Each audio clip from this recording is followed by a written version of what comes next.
close your eyes and let your body sink a little deeper into wherever you're resting.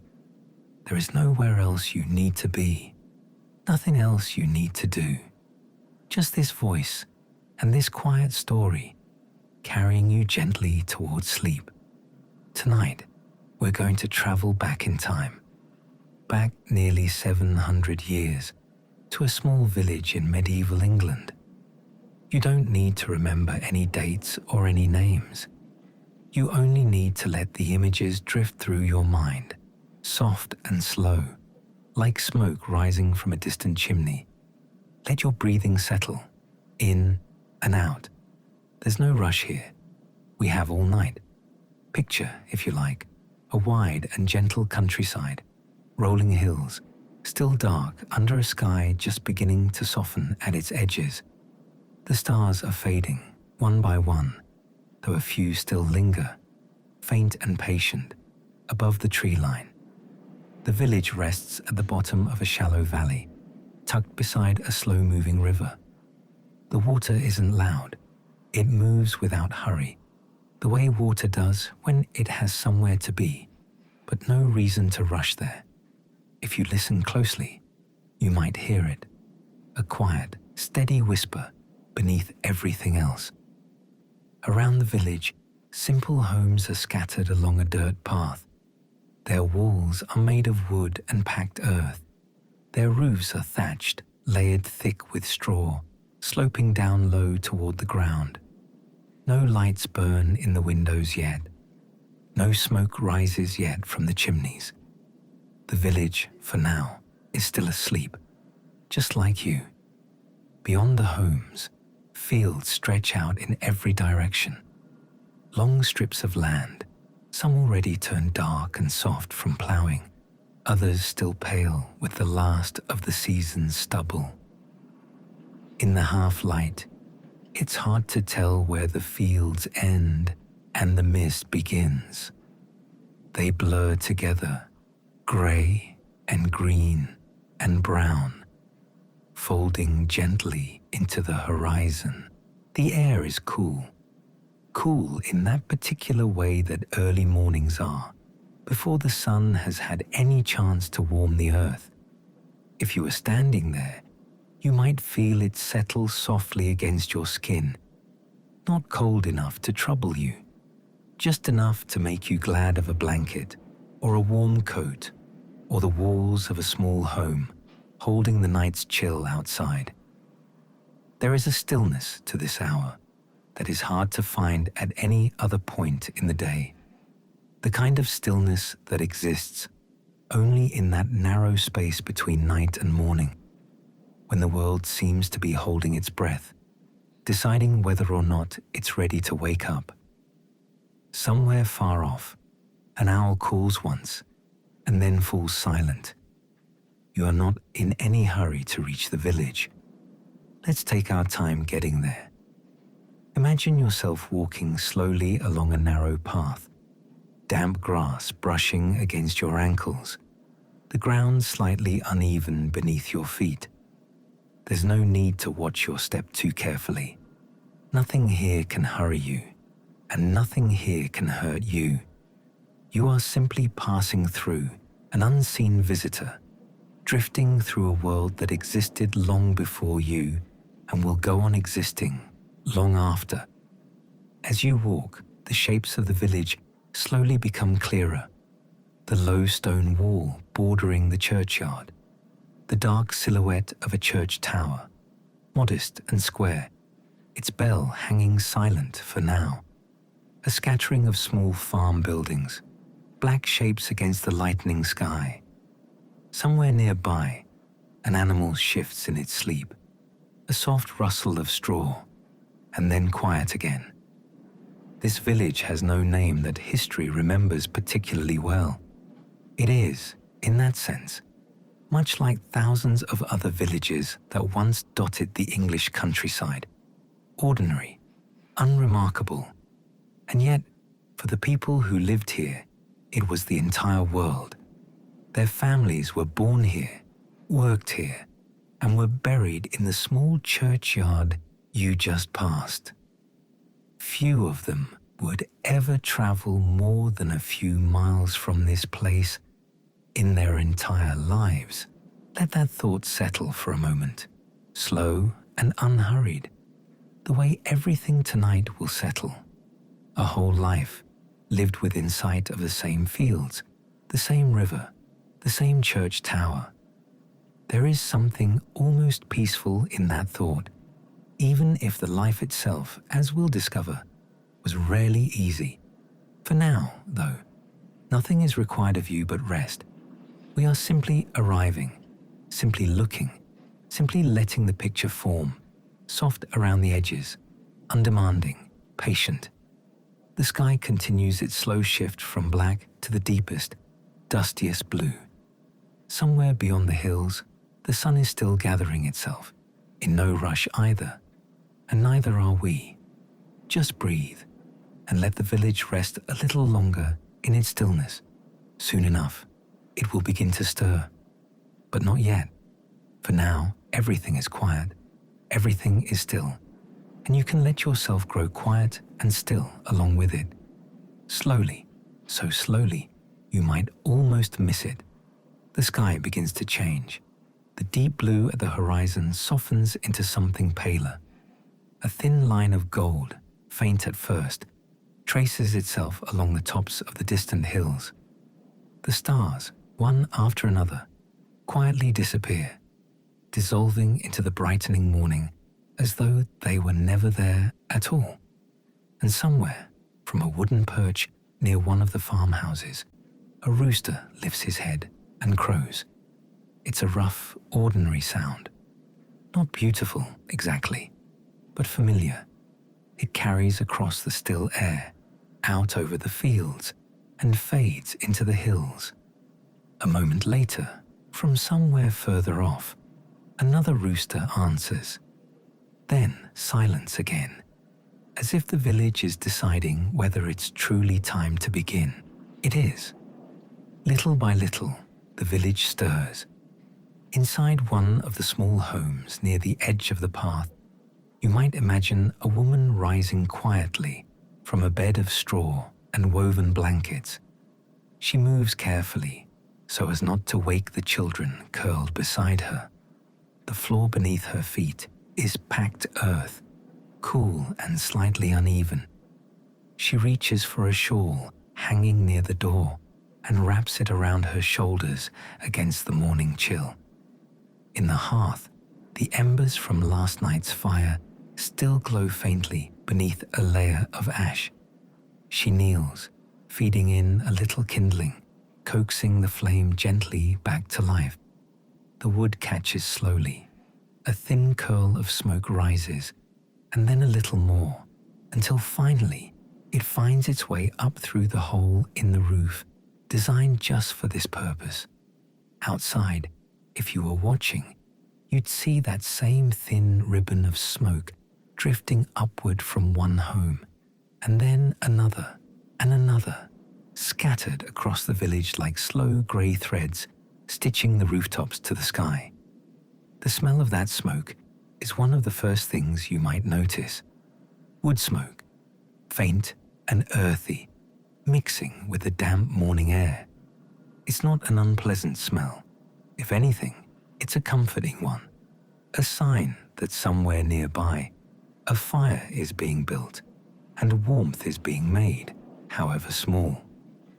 Further along the path, a man steps out from his doorway, stretching in the cool air before beginning the walk toward the animal pens. His breath fogs faintly in front of him. The dew on the grass soaks into the hem of his tunic as he walks, but he hardly seems to notice. This is simply how mornings begin. From the pens comes the low, familiar sound of animals waking. A cow shifts and lows softly, impatient for milking. A few chickens cluck and scratch at the ground, already searching for something to eat. Somewhere, a dog barks once, twice, and then quiets, apparently satisfied that its duty has been done. The air is full of small sounds now. A wooden door creaking open, the soft thud of feet on packed earth, the clatter of a bucket being lifted from its hook. None of it loud, none of it hurried, just the quiet machinery of a village easing itself into another day. If you walked a little further along the path, past the animal pens and the low stone wall, you'd come to the well at the center of the village. Even now, in these early moments, someone is already there, lowering a bucket down into the darkness below, waiting for that soft, distant splash, and then drawing the rope back up, hand over hand, the bucket growing heavier with each pull. The water, when it arrives at the surface, is startlingly cold, clear and cold and faintly mineral, tasting of stone and earth.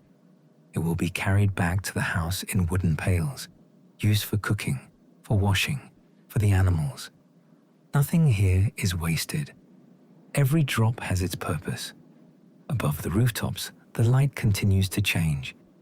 What was gold at the horizon begins to spread upward and outward, softening the last of the night's darkness into a pale, hazy blue.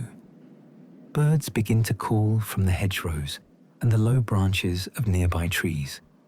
Not loudly, just the ordinary morning chatter of small birds greeting the light, one overlapping call after another, blending into a soft and steady hum. The mist that clung to the fields overnight begins, very slowly, to lift. It doesn't vanish all at once. It thins and drifts, curling low along the ground, catching the first warm light in strange, soft shapes before dissolving entirely into the air. Somewhere in the village, a church bell rings. Just once, or perhaps a few slow, even tolls. Not urgent, simply marking the hour, the way it has marked every hour of every day for as long as anyone in this village can remember. The sound rolls out over the rooftops and the fields, fading into the hills, and for a moment, everything seems to pause and listen. Then, just as quietly, the village returns to its rhythm. Children begin to appear in doorways, rubbing sleep from their eyes, already dressed in simple, well-worn clothing. There's little time here for lingering.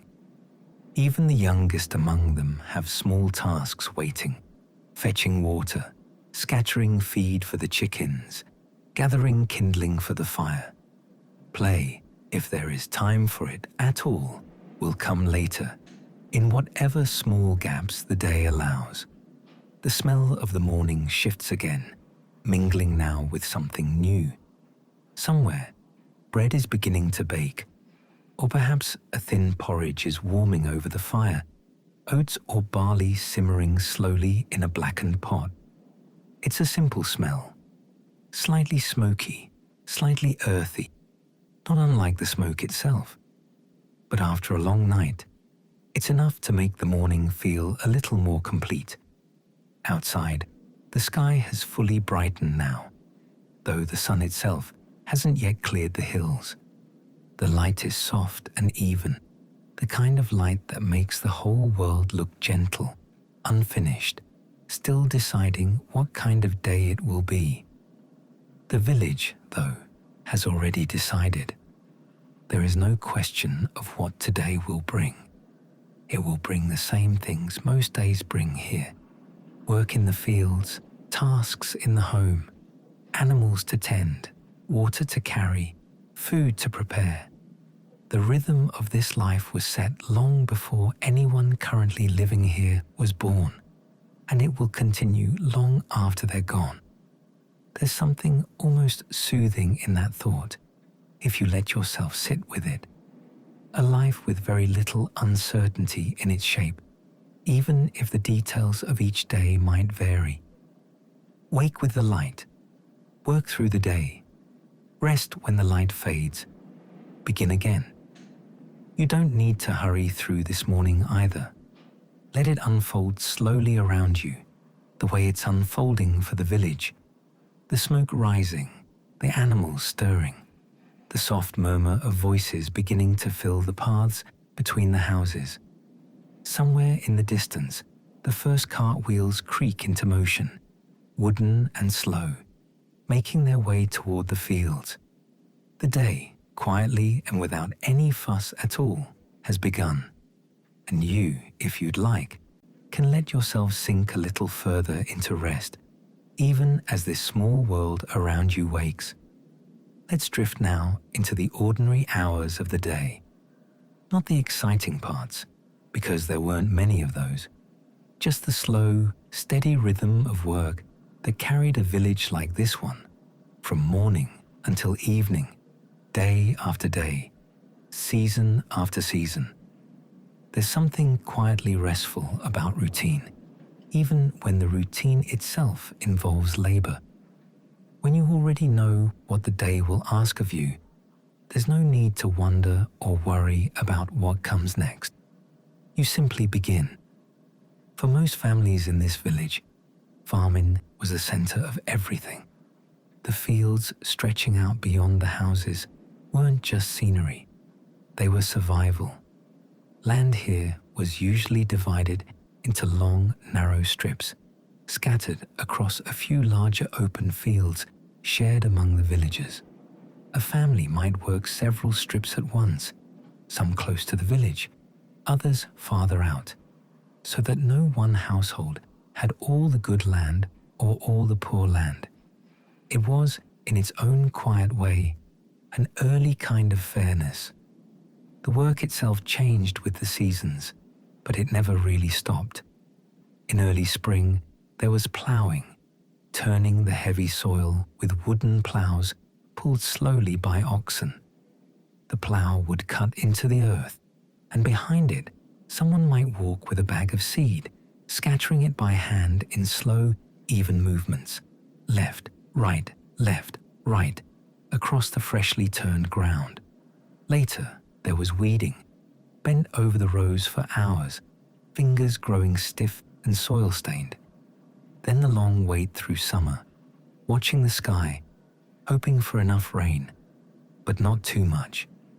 And finally, the harvest, the most demanding stretch of the entire year, when every able hand in the village turned to the fields to cut and gather the grain before the weather could ruin it. It was slow work, done almost entirely with simple tools: a sickle for cutting, a rake for gathering, bundles tied by hand and carried load after load back toward the village. And yet, if you can imagine it, there was a kind of steady satisfaction in it too, the feeling of a task with a clear beginning and end, the field ploughed, the seed sown, the grain harvested, each stage completed by the same hands that would complete it again next year, and the year after that. Back in the village, while some worked the fields, others tended to the home. Cooking here was nothing like the quick, varied meals of today. It was slow, simple, and repetitive, built around whatever ingredients the season and the family's small resources allowed. The hearth was the heart of every home, a low fire, carefully maintained, used for almost everything. Above it might hang a blackened pot, filled with a thin stew or a simple porridge, oats or barley cooked slowly in water, sometimes with a few vegetables added if they were available. Peas, beans, onions, cabbage, whatever had grown well that year in the small garden plot behind the house. Bread, when it could be managed, was often baked less at home and more communally, in a shared village oven, since building and heating a private oven was expensive and impractical for most families. The bread itself varied greatly depending on a family's means. Fine white bread, made from well-sifted wheat flour, was a luxury mostly enjoyed by wealthier households. For most peasant families, bread was coarser, darker, often mixed with rye or barley, sometimes even with ground peas or beans when wheat was scarce. Meat was rare, not unheard of, but uncommon enough that it was treated as something special rather than an everyday food. A little salted pork now and then, perhaps a chicken on a feast day, but the daily meals were built mostly around grains, vegetables, and whatever dairy the family's animals provided. There was no great variety here, no spices beyond what could be grown locally, no imported flavors, no elaborate techniques, just the same handful of dishes, prepared again and again, with whatever small variations the season allowed. And yet, after a long day of physical work, even the plainest meal, warm and simple, must have felt like something worth sitting down for. Cleaning, in the way we might think of it today, looked quite different in a medieval household. Homes were simple, often just 1 or 2 rooms, with dirt floors and few possessions to tidy in the first place. But there was still work to be done. Straw bedding needed to be aired out and occasionally replaced. Floors needed sweeping, even if they were only packed earth.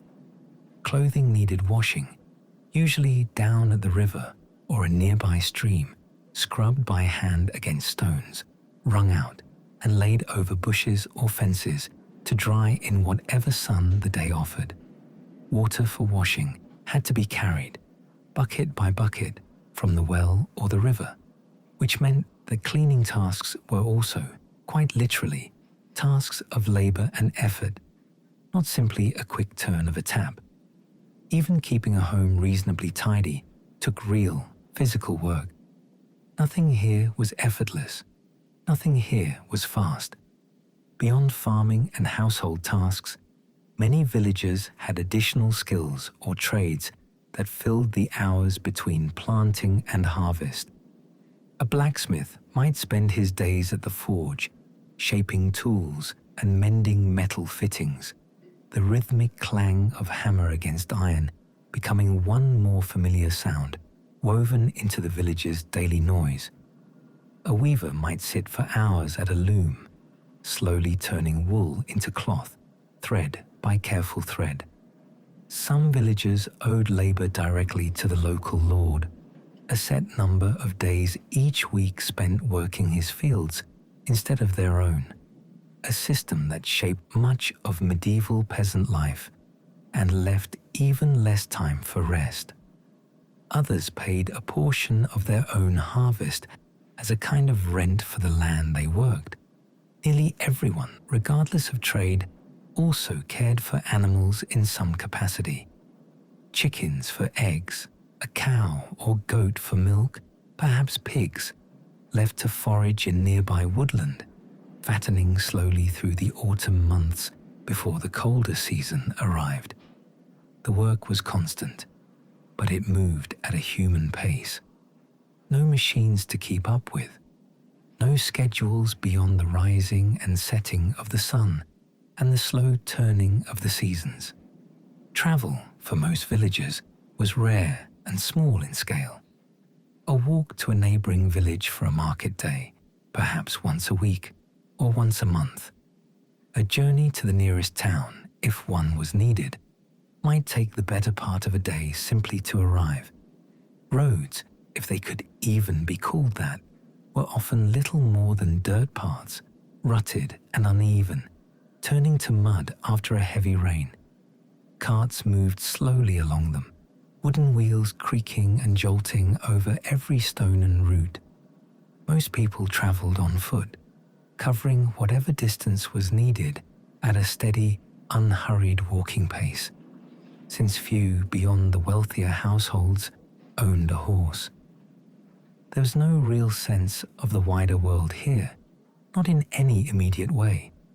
News, when it arrived, came slowly, carried by travelers, merchants, or occasional visits from church officials. A villager might live their entire life within a fairly small radius, and for most, that was simply how life was. Not something to mourn, just the shape their world naturally took. And so the day moved on, field to hearth, hearth to well, well to loom, each task folding quietly into the next, filling the hours between one sunrise and the next sunset. There was no great drama in any of it, no sudden events to disrupt the rhythm. Just the slow, steady turning of ordinary work, day after day, the kind of life built entirely from small, repeated tasks. And there is something, perhaps, almost peaceful in imagining that kind of life now, from the safety and comfort of wherever you're resting. The predictability of it, the simplicity, each day much like the one before, and the one that will follow. Let that rhythm settle over you now, slow and steady, like the turning of a wheel. As the village continues its quiet work around you, let's rest here for a while and let a few gentle facts drift through your mind. Nothing to hold on to too tightly. Just soft pieces of history, floating past like clouds. Bread, as we touched on earlier, formed the foundation of most meals in medieval England. In some villages, people ate bread at nearly every meal of the day, often alongside a thin stew or pottage. The quality of that bread said a great deal about a family's place in the world. The finest, whitest bread, made from carefully sifted wheat flour, was reserved mostly for the wealthy. Peasant households more often ate darker, coarser loaves, sometimes made from rye, barley, or even ground beans mixed in when wheat was scarce. Even something as simple as a loaf of bread, then, carried a quiet story about who you were and where you stood in the village. Clothing, too, followed its own gentle logic. Most peasants owned very few garments, often just one or two outfits meant to last for years. Wool was the most common fabric, spun and woven at home or by a local weaver, dyed with whatever plants and materials were locally available.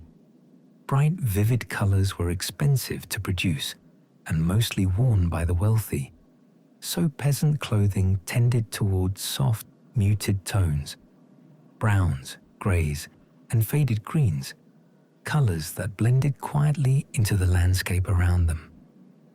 Sleep itself looked a little different in this era too. Historians have found evidence that many people in medieval times may have slept in two separate stretches through the night. A period of rest, then an hour or so of quiet wakefulness, sometimes used for prayer or simply resting by the fire, before drifting back into a second period of sleep until morning. It's a gentle reminder that even something as basic as a night's rest has looked different across the long, slow span of human history. Childhood, too, was different from what we might imagine today. Children were often expected to help with small tasks from a very young age, fetching water, feeding animals, gathering kindling.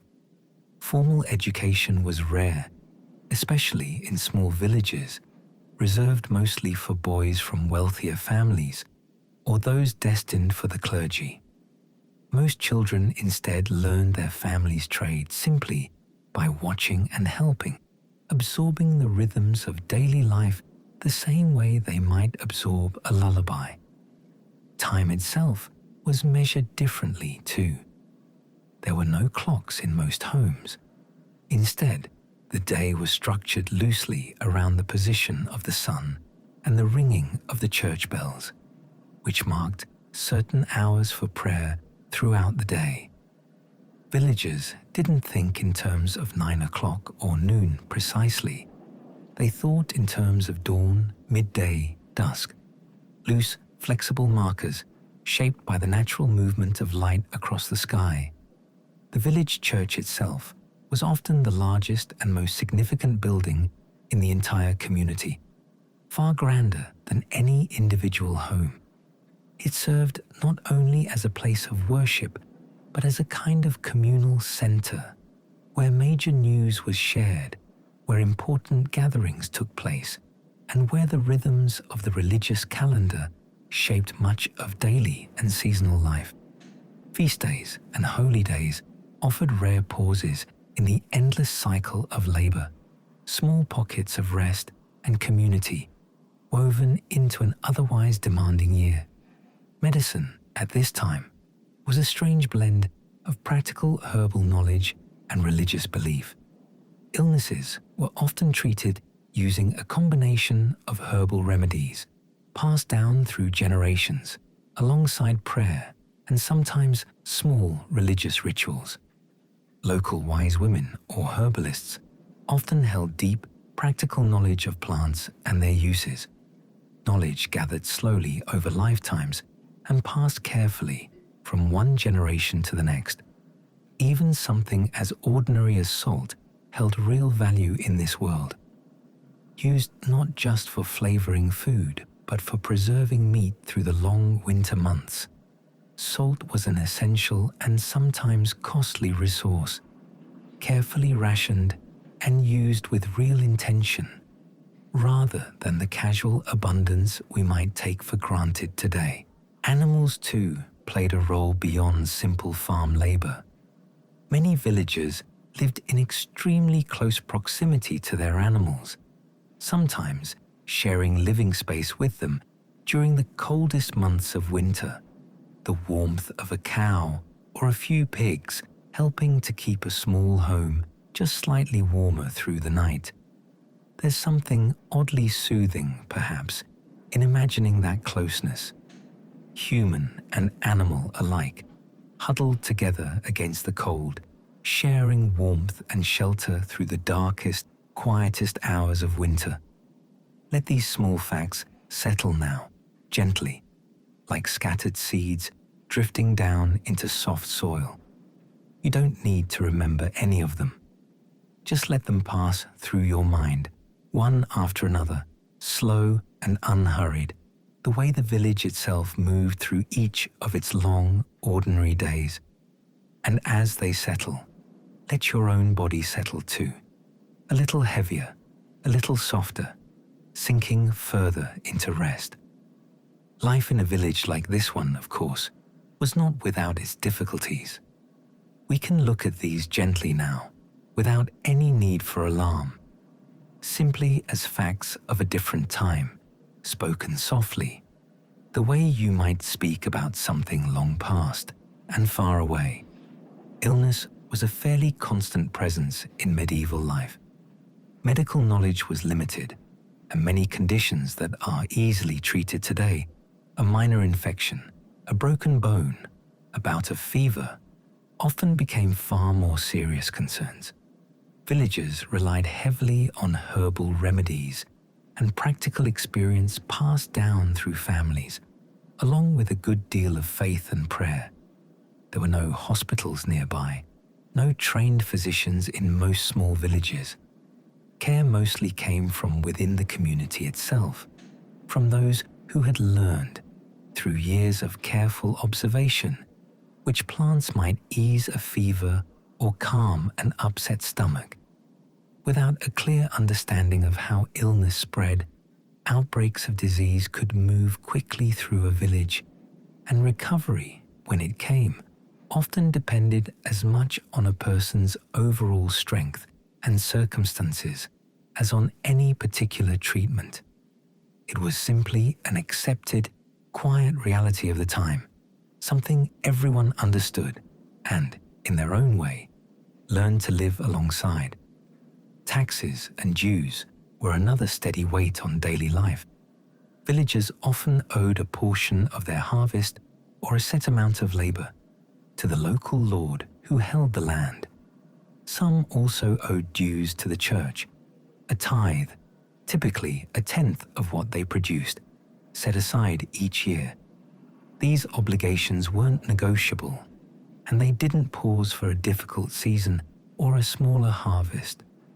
A family might work an entire year in the fields only to see a significant portion of what they'd grown set aside for others, before their own needs were even considered.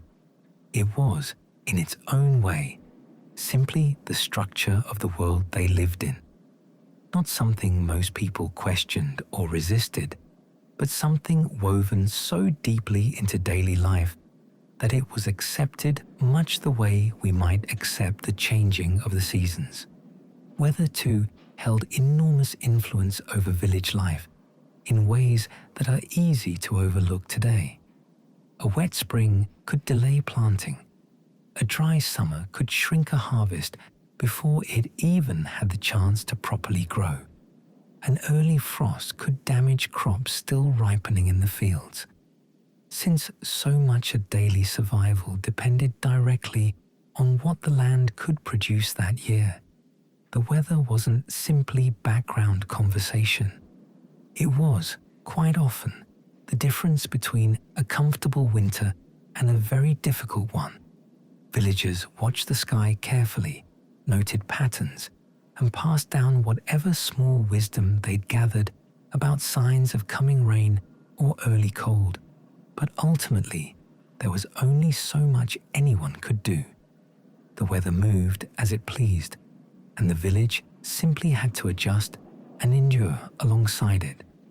Hunger, particularly toward the end of winter, was a familiar visitor in many households. Food stored from the previous autumn's harvest had to last through the coldest, leanest months, when nothing new could be grown. If the harvest had been poor, or if the winter stretched on longer than expected, families might find their stores running low well before spring finally arrived. Meals during this stretch often grew smaller and simpler, thinner stews, less bread, careful rationing of whatever remained. It wasn't a dramatic kind of hardship, not usually. More often, it was a quiet, persistent tightening, felt gradually as winter wore on, eased only by the slow return of spring and the promise of a new planting season. Together, these challenges shaped much of the rhythm of medieval peasant life. Illness, taxes, weather, hunger.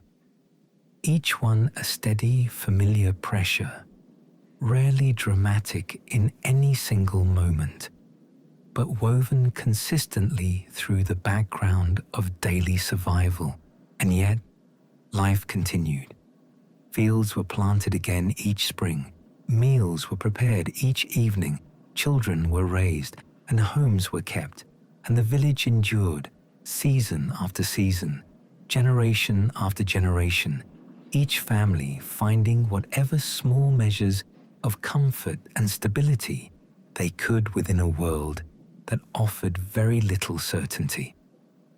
There is, perhaps, something quietly steadying in recognizing that people have always found ways to carry on, even through difficult and uncertain circumstances, slowly, patiently, one day at a time. Let these thoughts rest now, gently, without any weight attached to them. Simply facts, softly spoken, drifting past like the last of the evening light. Let's return now to the village, one last time, as the day quietly draws to a close. The light outside has begun to change again, the way it did so many hours ago, only now moving in the opposite direction. The bright gold of afternoon has softened into something deeper, amber, then rose, then a slow fading violet, spreading gently across the sky above the fields. The fields themselves grow quiet. The workers who spent the day bent over the rows, tending crops, gathering what needed gathering, are making their way slowly back along the familiar paths toward home. Their steps are unhurried now, the brisk pace of morning long since settled into something slower, heavier, worn soft by a full day's labor. Tools are set down. A rake leaned carefully against a wall, a sickle wiped clean and hung in its place. The oxen are led back to their pen, unhitched from the plow, given water and a little feed before settling for the night. Smoke still drifts from the chimneys, but differently now. Less the busy, purposeful smoke of morning cooking, more the slow, contented smoke of an evening fire, kept low and warm, just enough to hold back the coming chill. Inside the homes, families gather for the last meal of the day. Nothing elaborate, perhaps the same simple stew that simmered through the afternoon, a little bread, whatever small comforts the day has allowed. There's a quiet ease to this hour, voices low, conversation unhurried, the day's work finally behind them. Outside, the animals settle too. The chickens have gone still in their roost. The cow lies down in the straw, slow and heavy, her breathing steady in the growing dark. Even the dog that barked so readily this morning now lies curled near the doorway, ears twitching faintly at the last few sounds of the evening. The well at the center of the village stands quiet now, its rope coiled, its bucket resting. No one draws water from it in the dark. That task, like so many others, will wait for morning. The church tower, which watched over the entire day, silhouetted now against the fading light, stands as still and steady as it did at dawn. The bell that marked the hours throughout the day rests silent, its work for today complete. One by one, the small windows of the village begin to darken. A family blows out a candle. A fire is banked low for the night, covered carefully to keep a few embers alive until morning. Voices soften into murmurs, and then into silence. The fields beyond the village fade slowly into shadow, the long rows and scattered strips of land blurring together in the dim light, much as they did in the pale hour before dawn, so many hours ago. The river continues its slow, unhurried movement through the valley, the same quiet whisper it carried all day, indifferent to the passing of light into dark. Above the village, the first stars begin to appear, faint at first, then a little clearer, scattered across a sky now deepening into full night. The same stars, perhaps, that watched over this small valley long before you arrived, and will continue watching long after. Somewhere, an owl calls once into the stillness. The village, having lived through another full day, one much like the day before, and the day before that, settles now into rest, its people asleep, its animals quiet, its fields empty and still beneath the gathering dark. There is nothing left to happen tonight. No more tasks, no more work, just this soft, settling quiet, spreading slowly over the rooftops, the fields, the winding dirt paths, the whole small world you've spent this time wandering through. And you, too, can let yourself settle now, just as fully. Let your breathing slow.